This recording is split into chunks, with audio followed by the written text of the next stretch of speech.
Hello all, welcome to Aquascapic. So I was talking to one of my friends and we were kind of discussing about aquascaping as a hobby. And the comment that I got from him is that he really is not getting into aquascaping because it's a very expensive hobby. So that really gave me an idea that I should really create a video about some of the myths surrounding aquascaping as to why aquascaping or why some people consider aquascaping as an expensive hobby. To me, aquascaping is a beautiful and rewarding hobby.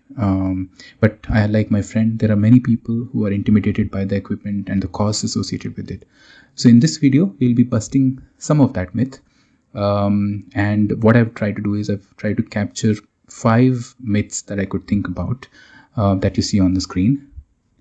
And we would be dealing with each of these one by one. So just to summarize, that at least what I could think of was that most of the people are intimidated by these 5 myths. Either they think that for aquascaping they would need high-end expensive equipments, or they think that the plants are really expensive and they cannot afford them, or they think that for growing the plants they really need branded high-end expensive lights, or that the soil that they have to use for aquascaping, it's really branded soil and expensive soil. And obviously fertilizers, there are a lot of people who think fertilizers are a must, and without adding fertilizers, and that too expensive fertilizers, they cannot grow plants.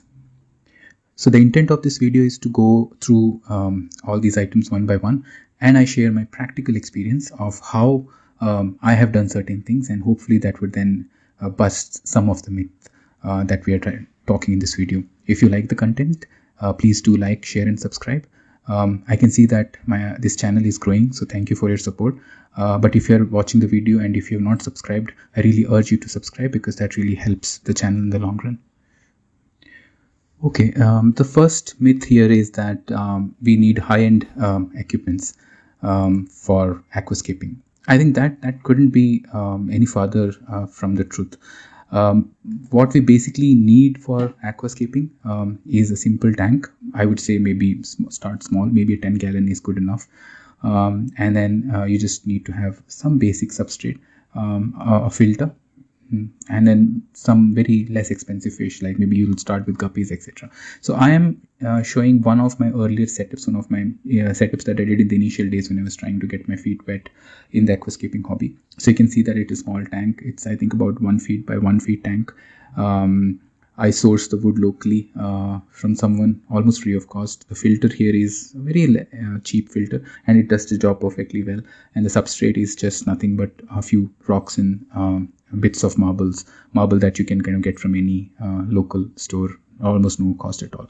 I have some Anubias here, which I had purchased some time ago, but I think only Anubias is the only expensive thing that you see in this tank. So similarly, if you want to really get into aquascaping, you can do something like this. You really don't need any high-end equipment, etc. So the light here is very cheap. The filter is less expensive. I've almost spent not any money on soil. The only money I've probably spent is on just buying the tank, and then some amount of money on buying the light and filter, etc. So the whole setup is very cost effective, but it would definitely help you get started with the hobby. The second myth is that people think that the plants are expensive. I would say it's yes and no. It really depends on the type of plants that you're buying. Generally the stem plants are not very expensive, so there are a lot of stem plants that you can buy. So especially in my tanks, most of my tanks, I use Crips, a lot of Rotella, Bacopa, and some of the other stem plants, and they're usually very cheap. You get it at a very reasonable cost. You don't have to really spend a fortune. There are expensive plants, like for example Anubias. At least where I live, I get Anubias pretty expensive, or other kind of plants like Bucephalandra. Those plants are very expensive, Java ferns, etc. But then you can do your own research. You can find out what kind of plants would thrive in your tank. You can ask around in your community who have been maintaining planting tanks, and then source those plants which are less expensive. Go for the stem plants, easily available stem plants like Crips and Rotella, Bacopa, etc. They're easy to grow as well, and they're not very expensive. The other suggestion could be is to borrow some of the cuttings from your fellow hobbyists. For example, I've got a lot of these stem plants that I keep on trimming and kind of really throwing away because I don't have any other place to plant them. And it really hurts me to throw these plants out. But if there is kind of somebody I know who is into this aquascaping hobby and who needs these plants, I'll be more than happy to give these cuttings to my fellow hobbyists. You can also source some plants from local nurseries. They may not be really plants that are growing inside the tank, but a lot of plants can be adapted to grow inside the tank. So you can do some experiments. Maybe in some of the next videos, I can show you a couple of plants that have been able to grow underwater that was usually growing above water, but with some training, they were able to grow underwater as well. Or you can go to nearby local areas, like to a stream or to some jungle areas and pick up some moss and all of that. So you can also kind of go into the nature and pick up some stuff. So again, you really need not spend a lot of money on the plants. You can really start small with less expensive plants, and then as you grow into the hobby, then you can try and experiment with expensive plants as well.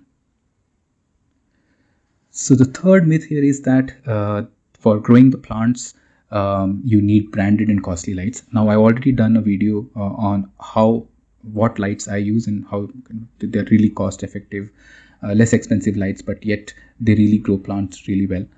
So I've already done a separate video, so I'll not go into the detail of that in this video. I'll link up that video here, and you can go through that video maybe after this video. Now, this myth is very interesting. It says that only branded aquasoil works for growing the plants. I think it cannot be any further from the truth. Plants just need nutrients. It doesn't really matter how you supply the nutrients. You can really use other types of mechanisms to supply the nutrients. You can dissolve the nutrients in the water and the plants would get it, or you can buy some root tabs. You can simply have a gravel aquarium, put some root tabs, and the plants will get the nutrients from the root tabs. But in my case, and I'm showing an example of my 400-liter tank, I have used garden soil, just simple garden soil, which is really cost effective, not expensive at all. I've just kind of used that garden soil. Only I've topped maybe 1 inch with aquarium soil, and that too just to make it look good. But otherwise, the first 4, 5, 6 inch, I think 6 inches is just pure garden soil. And you've already seen in my videos how the plants are growing. So really, you don't need to spend too much money on buying branded aqua soil as well. The plants would just do well if you follow some of the basics in terms of how you supply the nutrients to the plants. This myth also I keep hearing a lot, that the fertilizers are a must. I think they're optional. In my practical experience, I think they're optional. I don't fertilize my tanks, none of my tanks. I used to use fertilizers initially, but I over a period of time, I've found out that my plants do really well even if I don't fertilize. They are able to get the required nutrients from either that is dissolved in the water or from the fish waste. As you can see from some of my earlier videos as well, I usually stock my tank heavily. So there are a lot of fishes, and obviously there are a lot of plants. So it's an ecosystem.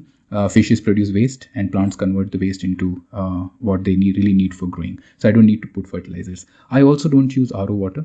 There are a lot of people who use RO water just because they want to ensure that there are no dissolved algae spores and all of those things in their water, and they don't want to destroy their aquascape. So they use RO water, but I don't do that. And because I don't use RO water, I don't have to mineralize my water as well. And there are also low cost fertilizers which are available. So if you really want to fertilize, if you think your plants are not growing, you don't have enough fish stock in your aquarium, and you want to add fertilizers, then there are low cost fertilizer options as well. You can just do some research on Google or Amazon, and you'd be able to stumble upon low cost fertilizers that you can experiment with and see how they help your plants to grow. So I think aquascaping is a creative and dynamic hobby. That's how you kind of mature and learn in any hobby. And there is always room for experimentation. You can try different plant arrangements, you can try different substrate types, you can try different equipment setups, etc., and see what works for you. And at the start, you really need not start and buy expensive stuff. You just get your feet wet by following the simple things that I've kind of said. Use less expensive lights, simple filter, don't overstock your tank with a lot of expensive fishes. Keep those fishes which are readily available at your local store. Experiment with garden soil and dirt in your tank, etc., and then you can easily set up a tank which is simple, yet you'd be able to kind of grow all the plants the way you would need. Then there is always a large and supportive community of aquascaping hobbyists who would be more than willing to share tips and advice. One of the reasons I started this channel is that I can kind of share my overall experience of 10-12 years of maintaining tanks and aquascapes to people who are new to this hobby. I also want to really get more people into this hobby because this is a very rewarding and beautiful hobby. and it can really bring a lot of joy and beauty to your home. So with a little creativity and patience, you can create an aquascape tank that is both beautiful and budget friendly. So I hope this content was really useful to those people who are just standing on the edge and thinking if they should start and get into aquascaping. If you really like the content, please do like, share and subscribe, and I will see you in the next video. Thank you so much.